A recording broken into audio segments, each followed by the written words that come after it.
Bonjour à toutes et à tous. Aujourd'hui, on est là, moi, ma sœur et Ellie, pour vous présenter Supercell. Donc, la première partie, ce sera qui sont les têtes représentantes, donc qui a créé Supercell. La partie 2 sera les premiers jeux présentés par Enora.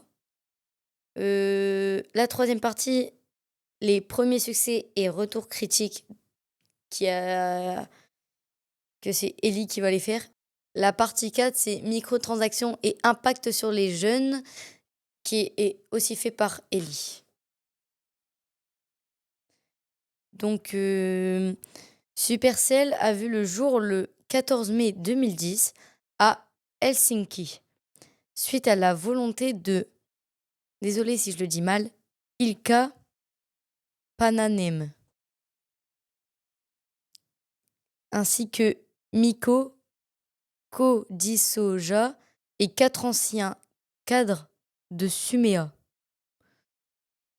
dont Petit Stuman, Lassie, Leprinen, Visa Forsten et Nico de Ron.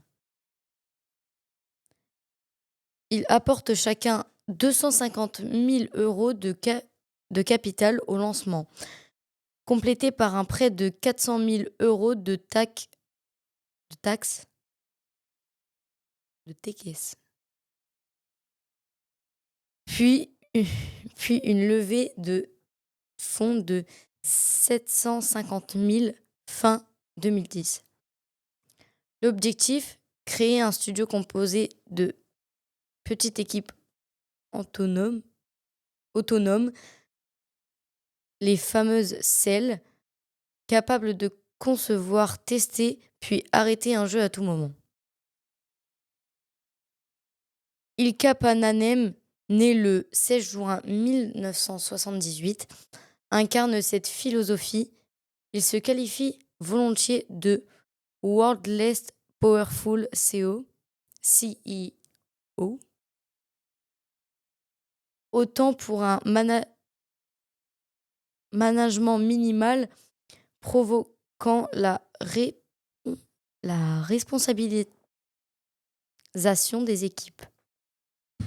Ce modèle d'autonomie et de qualité à long terme est au cœur de la stratégie du studio. Le studio s'installe à Nitikumpu en Espoo avant de se déployer mondialement, bureaux à Shanghai, San Francisco, Séoul et Tokyo. Voilà, c'était la première partie, donc les créateurs de Supercell. Et maintenant, ma sœur va vous présenter la deuxième partie qui est les premiers jeux. Bonjour à tous. Je vais d'abord vous présenter les 3 premiers jeux. Je vais commencer par Gunshy.net. C'est un prototype qui a été créé pendant 8 mois, sorti en février 2011 sur navigateur Facebook. Était un MMO complexe, bien que prometteur. Il est considéré comme trop lourd pour le format web et supprimé en novembre 2012. Heyday est un iOS en 2012, Android en 2013 et un jeu de simulation de ferme, multilingue et social. En 2013, il produit environ 30 millions par mois, avec une note globale de 4 sur 5. Le troisième est Clash of Clans. Il a été mis en iOS en 2 août 2012 et sur Android le 7 octobre 2013. C'est un jeu de stratégie en temps réel. En 3 mois, le jeu devient numéro 1 aux États-Unis et atteint le titre du jeu mobile le plus rentable en 2013-2014. D'accord, merci Enora. À quoi ressemblent les jeux un peu quand tu l'installes l'image. Ah, Gunshine,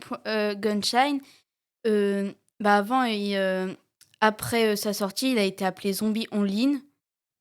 C'est son nom connu comme ça. Euh, c'est euh, c'est une image avec des zombies. Heyday sur un jeu, l'image, c'est une poule et Clash of Clans, c'est, un homme.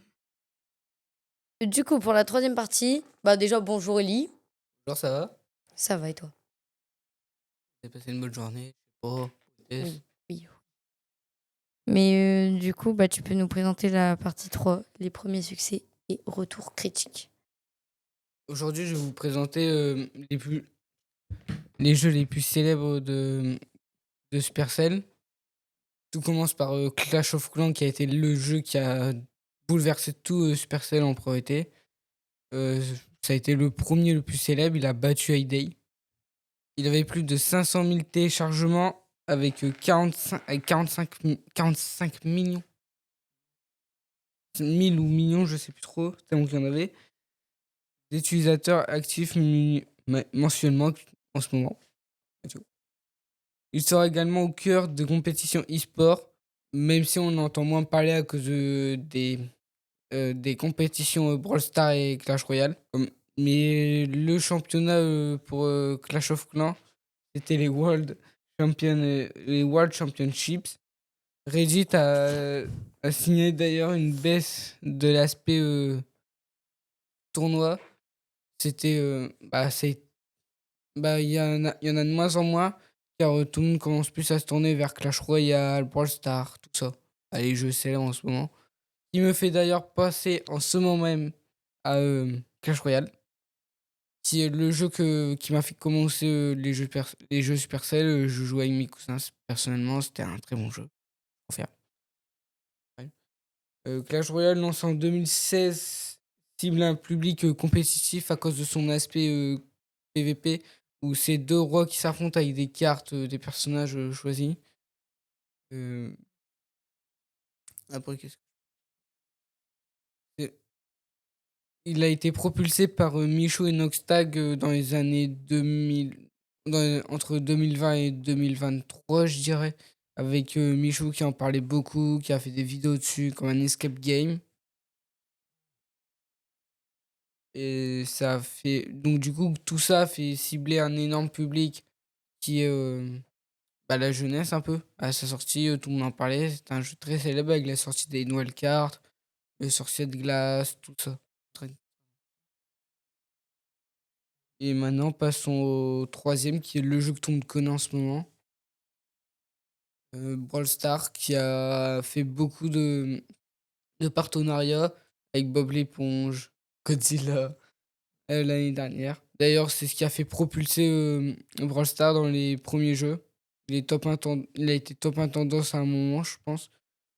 Après un démarrage, mais d'abord tout débute d'un démarrage modéré, connaît une forte croissance entre 2023 et 2024, comme je vous ai dit, avec un bond de 8,8 fois de chiffre d'affaires et plus 3,9 d'AEO.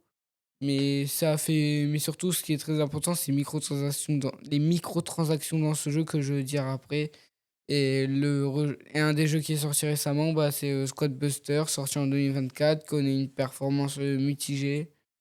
Certains, moi personnellement, je sais que c'est très proche de Brawl Stars, non, de Brawl Stars, alors que certains diront non, c'est totalement différent, c'est deux jeux différents. Mais c'est un lancement quand même qui a coûté 100 millions de dollars à Supercell. Et voilà tout ce que je peux dire en fait. Bah, c'était très bien, c'était bien clair. Donc, on va présenter la. C'est quoi le PVP? Player versus player, c'est deux personnes qui s'affrontent. D'accord, merci. Donc, excusez-moi. Donc, pour la partie, du coup, on va présenter la dernière partie que Ellie aussi fait, qui nous a abandonnés. Les microtransactions et impact sur les jeunes. Bah, du coup, les microtransactions ont vraiment commencé à apparaître vers Supercell, mais ça a été vraiment connu vers Brawl Stars, où maintenant on peut carrément s'acheter les personnages avant leur sortie. Et d'ailleurs, c'est rentré cheaté. Mais d'abord, c'est l'achat des gemmes, les lootbox, offre. Les passes de combat saisonniers, certains les achètent comme des pigeons. Les offres événementielles, comme par exemple, je sais pas, un personnage qui de base coûte 10 € va coûter 5 €. Un exemple. Ou alors, mais malgré tout ça, c'est quand même ça qui fait vivre les entreprises. Sans les microtransactions, bah, les, les entreprises de jeux vidéo, ils tourneraient pas. Et ils n'existeraient pas comme Supercell, qui nous permet d'en parler aujourd'hui. Vous voyez ça quand même. Il y a un chiffre clé en 2024. Supercell a réalisé 2,8 milliards de chiffre d'affaires. Donc, donc Clash of Clans seul a généré 480 000 en achats in-app, bah, dans l'application. En France, le marché mobile représente 0,83 milliard en 2024 avec une croissance à 1,12 milliard en 2029.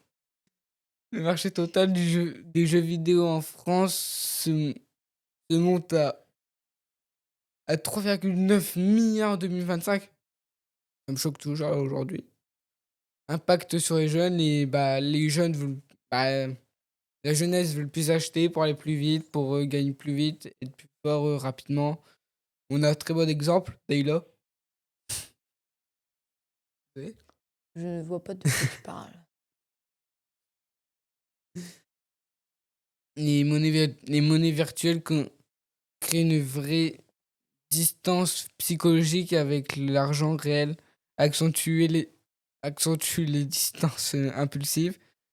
S- Selon BUC, les mineurs en Europe dépensent en moyenne 39 € par mois en jeux vidéo, souvent transactions via des monnaies virtuelles.